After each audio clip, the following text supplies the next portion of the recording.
patuloy na nagbibigay serbisyo. Pag-asa at saya. GMA Regional TV. Kapuso ng bawat Pilipino.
Ito ang GMA Regional TV, One Mindanao.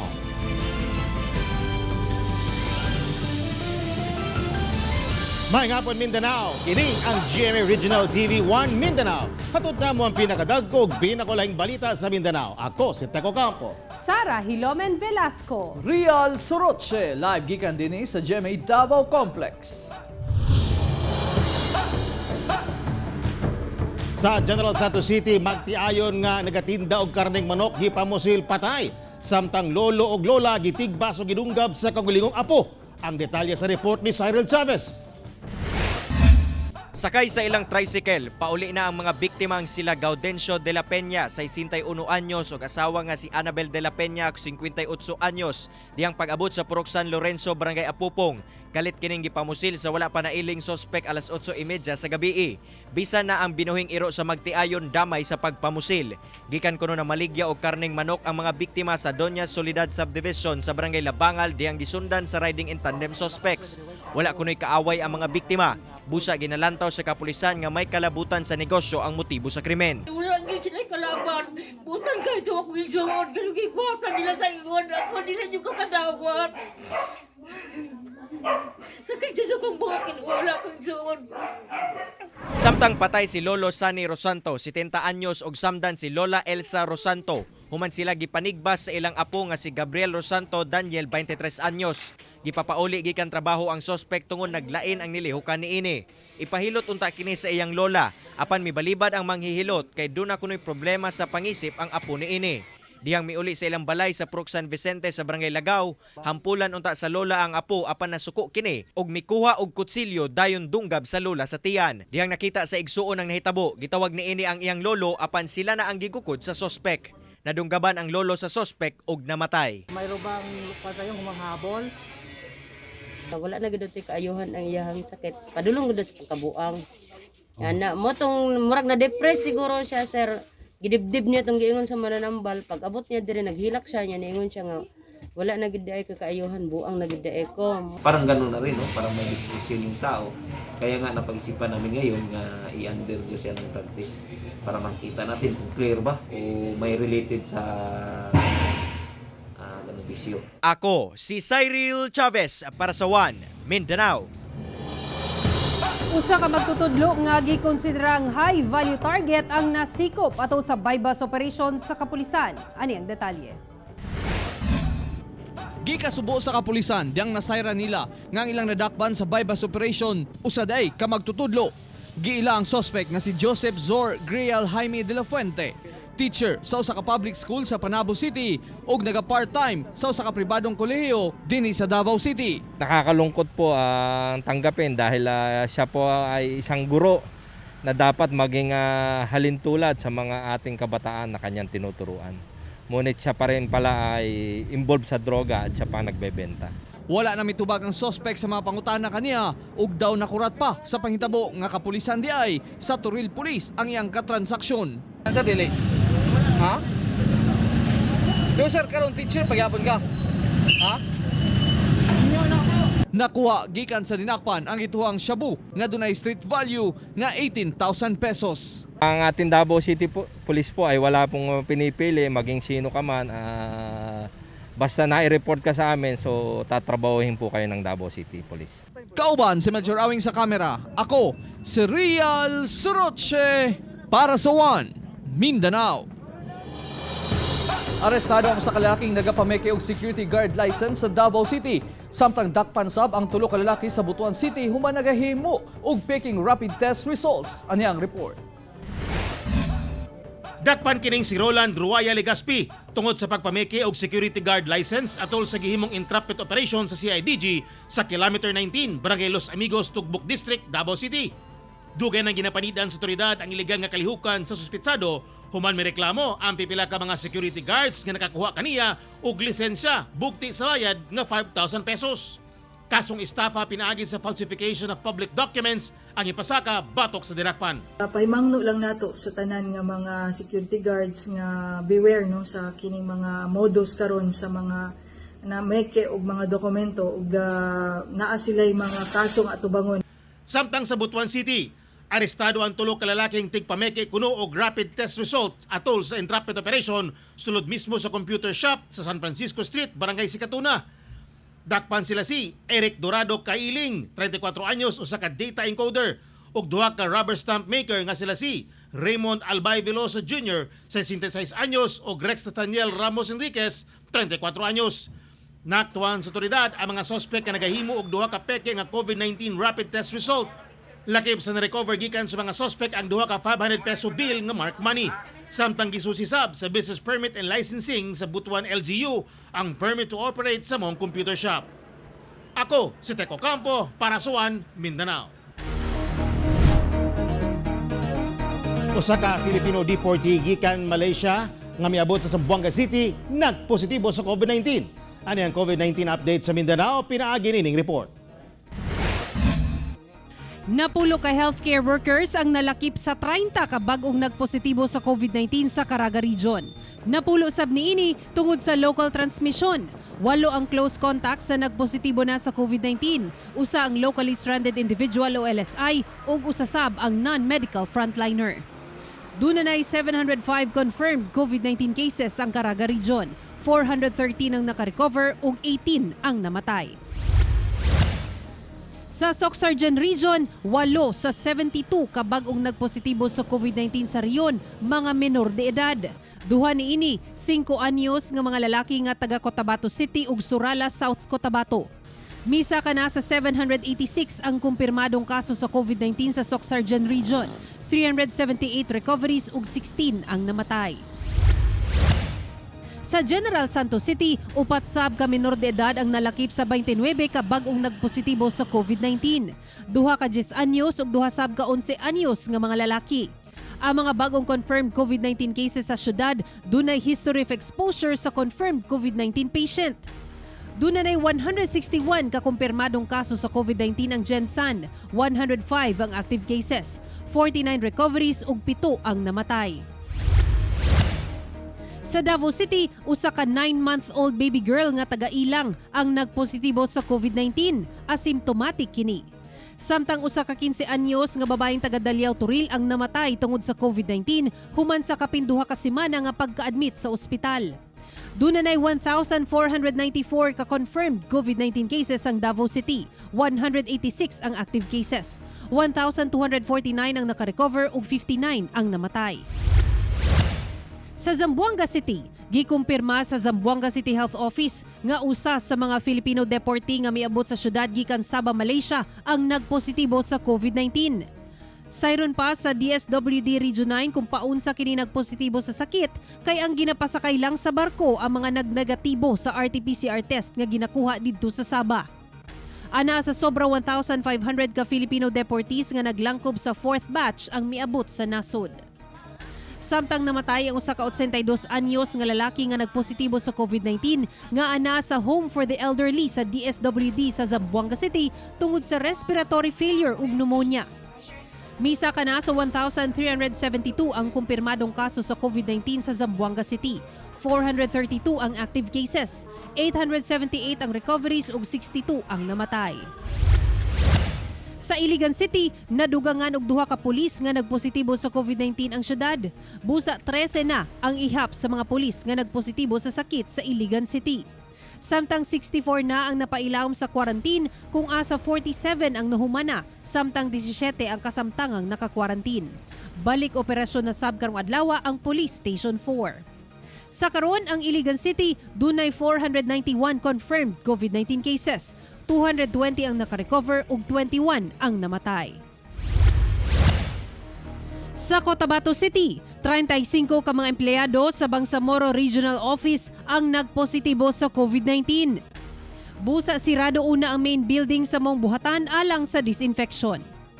29 sa mga nagpositibo, mga taga Cotabato City ug 6 ang taga Maguindanao. Naka-strict isolation na ang mga nagpositibo ug anaa sa aggressive containment ug tracing ang ginahimo sa riyon. Samtang gi-lockdown sab ang Old Market area sa poblasyon 6 sa Cotabato City. Kinihuman mitala og 11 kaso sa namatay sa COVID-19. Ako si Sarah Hilomen Velasco para sa One Mindanao. Kaping 28.1 milyon katao na ang nataptan og COVID-19 sa tibuok kalibutan, samtang lapas 252,000 na ang nagkasakit sa Pilipinas ug sobra 8,100 niini mga Mindanawan. Ana-ana sa sobra 28,176,000 katao ang dunay COVID-19 sa tibuok kalibutan. Misa ka na sab sa halos 19 million ang recoveries ug 909,679 ang namatay. Samtang miabot na sa 252,964 ang nataptan og COVID-19 sa Pilipinas. Doon na nasay 186,606 nga naka-recover ug 4,108 ang namatay. Ug sa maong ihap, 8,152 ang nagkasakit og COVID-19 nga taga Mindanao, 5,324 ang recoveries ug 226 ang namatay. Lokal nga panggamhanan sa Cagayan de Oro City buot makontrol ang pagdagsa sa mga tao atol sa kalagkalag. Atong sayron ang detalye sa live report ni Cyril Chavez. Cyril. Yes, Real, ginatunan karon sa Cagayan de Oro LGU kung unsang pulisiya ang ipatuman alang sa umaabot nga kalagkalag taliwala sa pandemya. Samtang ilahang gipanghimakak ang mga mikalat nga impormasyon sa social media nga ipailawom matod pa sa lockdown ang syudad. Buot sa Cagayan de Oro City LGU nga magpatuman og mas istriktong protokol sa mga pampubliko ug pribadong sementeryo alang sa adlaw sa mga minatay karong Nobyembre 1 ug 2. Kung walay guidelines nga ilatag ang National IATF, ipatuman nila ang usa lang ka miyembro sa pamilya ang makasulod sa mga sementeryo ug kinahanglang adunay barangay exit pass. Ipatuman sab nila ang one exit ug one entrance policy aron maobserbahan ang physical distancing. Walay apor nga i-allow, no? Walay i-allow nga apor nga mosulod sa ministeryo kay lagi dili man na trabaho, no? Pagbisita man na sa atong mga binalas kinabuhi. Ang apor lang nga pasudlon sa nalabang uniform, no? O media, no? Nga mag-cover. Buot sab sa DOH Region 10 nga limitahan ang mga tawo nga muadto sa mga sementeryo aron malikayan ang transmission sa COVID-19. Not really to stay overnight o mag-celebrate on. We have to avoid that one. And then siguro dili na pwede man kinahanglan dili the whole family will go there, especially na itong mga may edaran 60 years old and above, and not to bring those with comorbidities kasi we're just exposing them. Samtang gipanghimakak karon sa Cagayan de Oro LGU ang mga nagakalat nga post sa social media nga ipailawom sa GCQ ang syudad karong umaabot nga September 16 hangtod Oktubre 15. Sigon pa sa Facebook post ni DILG City Director Engineer Jane Ducalios nga lehitimo ang dokumento apan nagpasabot kini nga nagrequest lamang ang Misamis Oriental LGU sa IATF nga ipailawom sa GCQ ang probinsya uban ang pipila ka LGU apan dili pa siguradong ipatuman. Real tambag sab sa DOH Region 10 ngadto sa publiko nga mas maayo moadto sa mga sementeryo sa laing adlaw ug dili itunong sa adlaw sa kalagkalag kini aron makalikay sa dagang ihap sa tao ug makalikay sab sa local transmission sa COVID-19. Real. Daghang salamat Cyril Chavez. Rojas Night Market sa Davao City, ablihan na ug mang adlaw. Dugang detalye sa live report ni Jandy Esteban. Jandy. Yes, Sara, pero limitado lamang ang pwedeng makasulod sa Rojas Night Market ug dunay gilatag nga mga security measure nga dapat sundon. Klase-klaseng pagkaon ang mapalit ingon man mga baligyang ukay-ukay o guban pa sa pag-abli sa Rojas Night Market ugma alas 5 sa hapon. Gipamutol na ang mga sangat sa kahoy nga midikit sa mga kable sa kuryente. Doon na mga markings nga 2 to 3 meters ang distansya kung asa ipwesto ang mga stalls aron matuman ang social distancing. Giandam na sab ang mga hand washing machines nga ibutang sa entrada sa night market. Walay mga contact tracing forms apan kinahanglang dunay valid ID ang musulod sa night market. Mao nang giayos nato ang atong CCTV camera para at least captured na yung mga ID nila, no. And aside from that may magkuha gyud og picture. Gipailawom sab sa RT-PCR test ang mga supplier ug manindahay aron masigurong negatibo sila sa COVID-19. Tungod 25% lang sa mga manindahay ug masahista ang makapwesto sa night market, magpuli-puli sila sa pagtinda o pagserbisyo kada duha ka semana. Ang city government nagatan-aw nga ang tanan may tsansa nga makapag-negosyo diri sa Rojas Night Market. Of course, bawal yung backpack at saka yung malalaking bag and jacket. Dapat magsuot og face shield ug face mask apan hubuon kariyot sa inspection alang sa facial identification. Ang pinakamalaki dito yung Sector 1 dahil ito yung food and massage section na kung saan i-allow lang natin dito is 80 persons at a time. So pag napuno na siya ng 80, so hindi na kami magpapapasok. Bawal mosulod ang mga 21 years old pababa, 60 years old pataas, mga mabdos ug mga masikiton. Sara. Okay, dagang salamat, John D. Esteban.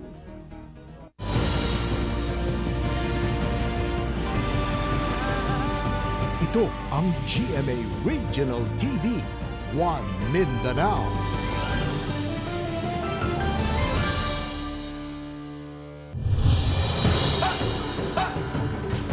Binilyong kantidad sa mga nasakmit nga smuggled nga sigarilyo ug mga paraphernalia sa Cagayan de Oro ug Zamboanga City gipangguba anang report ni Cyril Chavez.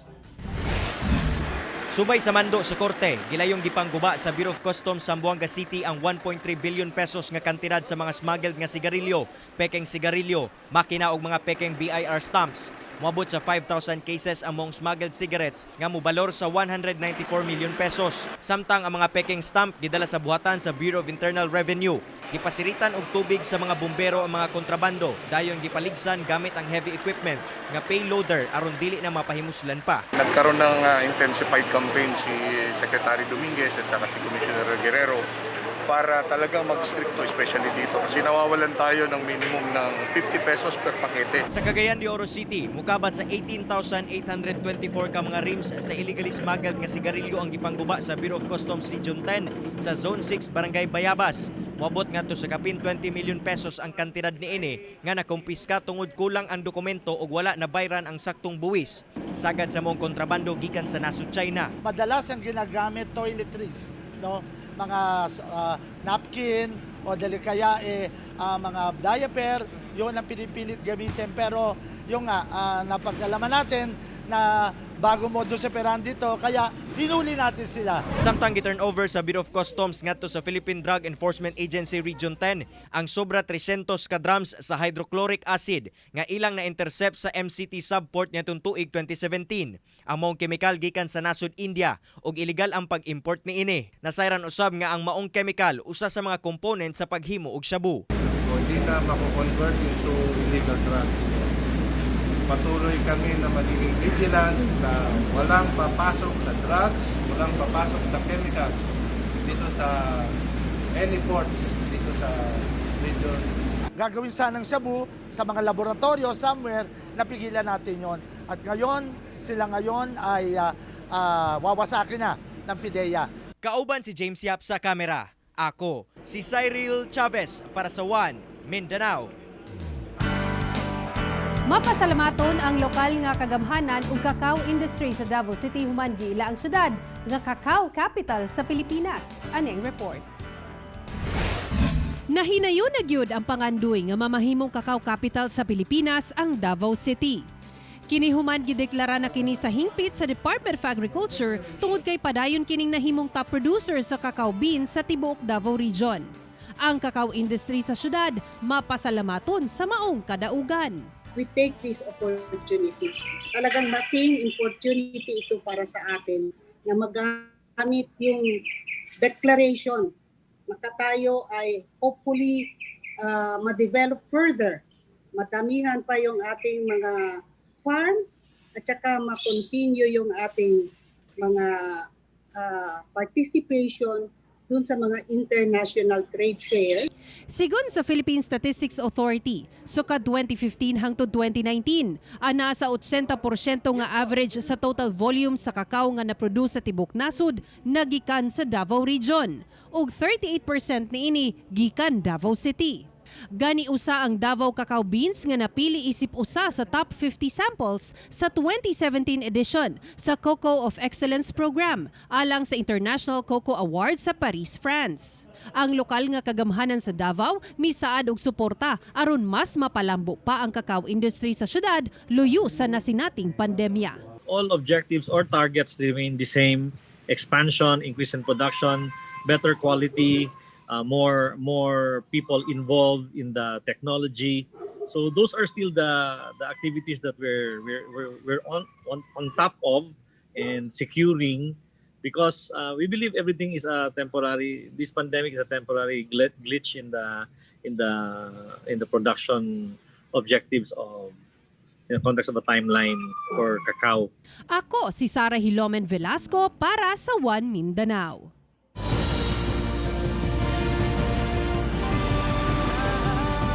Ito ang GMA Regional TV, One Mindanao.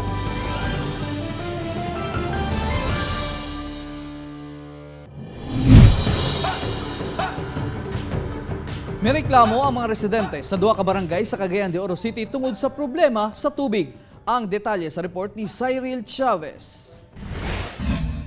Sa unang lantaw, daw murag normal lang nga tubig ang gaaga sa Sitio Biasong, Barangay Makasandig sa Cagayan de Oro City. Apan sa taod-taod nga agas, kalit mo gawas ang hugaw ug itom nga tubig gikan sa gripo. Sumala pa sa pamilyang Dime, dakong perwisyo ang hatod niini sa ilahang pamilya ug mga silingan, labi pa nga dili matagna ang oras kung kanus limpyo ang tubig nga mogawas sa ilahang mga gripo. Grabe man kay instant coffee kayo. Medyo perwisyo lagi kay pres karon no, wala koy ligo. Tapos maglisod po mi og kuan kaning panglaba kay mga mancha ng mga puti namo ba. Lahi sab ang nasinati nga problema sa mga residente sa Zone 9 Cafas, Barangay Makanhan. Sanglit hapit bulan na kuno sila nga walay aga sa ilang mga gripo. Sigon pa sa mga residente nga tibok adlaw nga wala sila'y tubig. Ang nakapait pa kay alas 12 ngadto sa alauna sa kadlawon mobalik ang tubig apan mawala usab pagka alas 4 sa buntag. Ihay na lang og diskarte ang mga residente sa pagpundo og tubig. Ang uban nagagamit og tubig sa ilang atabay sa lugar. Night time nga wala gyud siya agas. Oh, nasaynan ka anak mo na among bilaran. Idaran na mi mga kalipong na manggani mi hapit. Sumala pa sa Cagayan de Oro City Water District nga ang problemang nasinati sa Barangay Makasandig resulta kuno sa ilang ginahimong technical adjustments. Hinungdan nga maapil ang underground sediments sa water supply. Samtang sa Barangay Makanhan aduna matud pay leakage sa main pipeline sa lugar. Hinungdan nga nasinati sa mga residente ang hinay o walay aga sa tubig sa ilahang mga panimalay. Paningkamutan kuno nila nga ma-address kini gilayon aron masulbad ang problema sa mga residente. Our technical teams are already on the field to address the situation, and we're hoping to address this matter hopefully within the day. Kauban si James Yap sa kamera. Ako si Cyril Chavez para sa One Mindanao.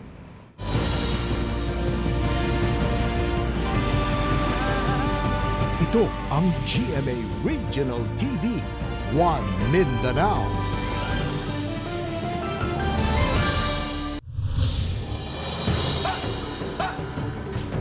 Upat ka sakyanan ang nagkarambola sa mismong traffic light sa General Santos City. Nakared ang traffic light sa Digos Maca Road niadtong tuhura hinungdan nga mihunong ang motor nga naa sa outer lane samtang gisundan kini sa usa ka kotse ug sa tapad usab nini ang usa ka pick-up. Ang ikaupat nga sakyanan nga usa ka SUV sab midiretso lang ug mibangga kini sa pick-up ug nadamay na ang ubang mga sakyanan. May na lang nga nakamatikod ang driver sa motor ug nakaambak kini apan ang sakay sa kotse wala kagawasog na angol. Sumala sa traffic investigator nga posibleng human error ang nahitabo sang lit automatic transmission ng sakyanan nga mibangga sa tulo pa ka sakyanan nga ginudahang accelerator ang natumban sa driver inay ang brake.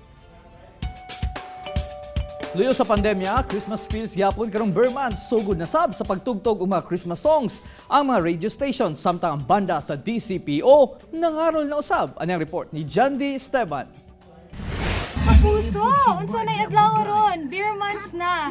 I-share ang imong gugma sa matag usa karon. And kung naay kay blessing ka puso, i-share sa imong mga kauban, sa imong kapitbahay, arong malipay sila. Kay Burmonth naman, sagad na usab madungog sa mga radyo ang Christmas songs. Gani ang Barangay 103.5 nagsugod na og patugtog og mga nindot nga musika sa Pasko. Sagad daw sa mga request, mga Jose Marichan Christmas hits. Taliwala sa COVID-19 pandemic, Christmas is still in the air. Pinaagi sa mga kanta nga magpagaan sa atong mga gibati karong anaa kita sa krisis. Naagyapon ang atong Ginoo na tanan nga kapait sa kinabuhi, masolusyonan gyapon na magtuog gyapon, magtaas gyapon atong pagtuo sa iya nga mawala ra ni atong mga problema, magsalig ta sa iya nga tanan nga problema nga moagi labi na ang pandemic mo labay lang ni siya. Syempre, Christmas feels usab sa ilahang booth kay napuno na kini og Christmas decorations. Samtang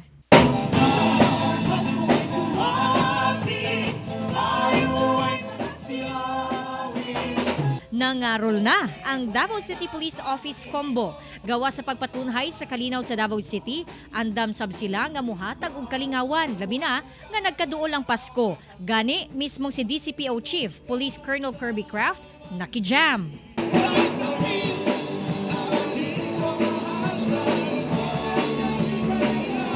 Puro pulis itong mga membro nito na tutugtog ng mga Christmas songs nang sa ganon ay maging masaya yung ating opening sa Rojas Night Market. Kauban si Mel Colmenares sa kamera. Ako si John D. Esteban para sa One Mindanao. Viral karon sa social media ang video sa mga dolphin sa Libertad, Misamis Oriental nga naglangoy-langoy kauban ang mga mananagat. Sa kuha sa netizen nga si Bon Sofocado, makita kini nga mga dolphin kinsa naglangoy-langoy duol sa mga tao nga nagasakay sa bangka. Makita sab nga galukso-lukso ang mga dolphin ug daw gusto makigdula sa mga tao. Mianig positibo nga reaksyon gikan sa mga netizen among video, labi pa nga talagsaon lamang kining mahitabo. Banabana sa uploader nga dili mobos sa napulo ka mga dolphins ang misabay silang pagbiyahe. Sa karon anaa nay sobra 8,000 views sa mga video ug miani na og 300 shares. Mga kapuso, 105 kaadlaw na lang una magpasko. Mga kapuso, way puwas ang among paghatod og balita. Bisitahin www.gmaregionaltv.com ug mag-subscribe sa official YouTube channel sa GMA Regional TV. Busa mga kapuso, ayaw pa ulahi sa mga dagkong balita sa nagkadaing reyon sa nasod, subscribe na. Ug mo katumulahig dagkong balita sa Mindanao karong adlaw. Ako si Rial Soroche. Daghang salamat sa inyong kanunay nga paguban kanamo matag adlaw. Ako si Sarah Hilomen Velasco. Tungod mga balita sa atong palibot, importante alang kanamo. Kini ang GMA Regional TV 1 Mindanao. Teko Campo, buong puso para sa Pilipino. Happy weekend!